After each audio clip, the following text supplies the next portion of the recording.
اللہ پر توکل یہی ایک کامل یقین ہے، ایمان ہے۔ ایک مرتبہ گاؤں والے بارش کی دعا کے لیے اکٹھے ہوئے تو ایک بچہ چھتری لے آیا۔ یہ ہے ایمان۔ بچے کو جب ہم کھلاتے ہیں اور اچھالتے ہیں ہوا میں، وہ بچہ اتنا ہنستا ہے، خوش ہوتا ہے، کیونکہ اس کو یقین ہوتا ہے کہ جو یہ انسان مجھے اچھال رہا ہے وہ مجھے گرنے نہیں دے گا۔ یہ ہے یقین۔ اور ہم جب رات کو سوتے ہیں ہمیں خبر بھی نہیں ہوتی کہ ہم صبح زندہ اٹھیں گے کہ نہیں اٹھیں گے، اس کے باوجود ہم الارم لگا کے سوتے ہیں۔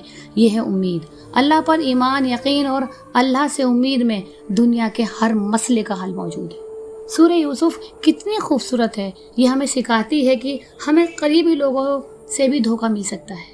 قریبی لوگ ہمیں دھوکہ دے سکتے ہیں۔ ٹوٹا ہوا دل محبت سے پھر سے سنبھل سکتا ہے۔ مشکل کے بعد آسانی آتی ہے۔ غمگین نہیں ہونا چاہیے، شکر کرنا سکھاتی ہے، اور صبر کرنے والوں کا انجام ہمیشہ خوبصورت ہوتا ہے۔ سورہ یوسف میں اللہ تعالیٰ نے حضرت یوسف علیہ السلام کے قصے کو سب سے خوبصورت قصوں میں سے ایک بتایا ہے، کیونکہ زندگی کے ہر حالات میں انسان اس سورے کو کچھ نہ کچھ سیکھتا ہی ہے اور اپنے حالات کو اس میں پا سکتا ہے۔ یہ ہمیں سکھاتی ہے کہ خواب سچ ہوتے ہیں، تنگی کے بعد آسانی آتی ہے، اور دنیا میں وفاداری سے بڑھ کر کچھ نہیں۔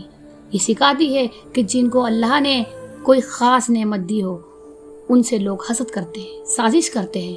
اس لیے صبر سب سے اہم چیز ہے۔ یہ ہمیں یہ سکھاتی ہے کہ معافی مانگنے میں بھی کبھی دیر نہیں کرنی چاہیے، اور معاف کرنا سب سے بڑی بہادری ہوتی ہے۔ یہ سکھاتی ہے کہ دعائیں دیر سے قبول ہوتی ہیں مگر کبھی ٹھکرائی نہیں جاتی۔ اس کا مطلب یہ ہے کہ ہمیں ہر پر اللہ سے دعا مانگنی چاہیے، اللہ پر توکل رکھنا چاہیے، کامل یقین رکھنا چاہیے، کیونکہ ہمیں معلوم ہوتا ہے کہ جب ہم اللہ سے دعا مانگ رہے تو قبول کرے گا۔ لیکن آپ نے سوچا کہ اللہ کو تو معلوم ہے پہلے ہی کہ یہ بندہ مجھ سے کیا مانگنے والا ہے۔ سوچیے کہ اللہ کو پہلے ہی معلوم ہے کہ یہ بندہ مجھ سے کیا مانگنے والا ہے۔ جب اللہ کو معلوم ہے تو اللہ پہلے ہی ہماری دعاؤں کو قبول کر لیتا ہے۔ تو ہمیں یقین اگر پورا ہو اور توکل پورا ہو تو کبھی ایسا نہیں ہو سکتا کہ جو ہم نے سوچا ہے وہ کام نہ ہو، یا جو دعا ہم نے مانگی ہے وہ پوری نہ ہو۔ انشاءاللہ وہ سارے کام بنتے ہیں۔ اللہ کی طرف پوری طرح رجوع ہوئیے اور اللہ سے مانگیے۔ اللہ ہر حال میں، ہر طرح سب کچھ جانتا ہے۔ وہ آپ کی کیفیت کو اور وہ آپ کی دعاؤں کو ضرور سنے گا، اور کیونکہ وہی سنتا ہے، وہی سننے والا ہے، اس کے علاوہ ہمارا کوئی نہیں ہے جو ہماری مدد کرنے کے لیے کھڑا ہو۔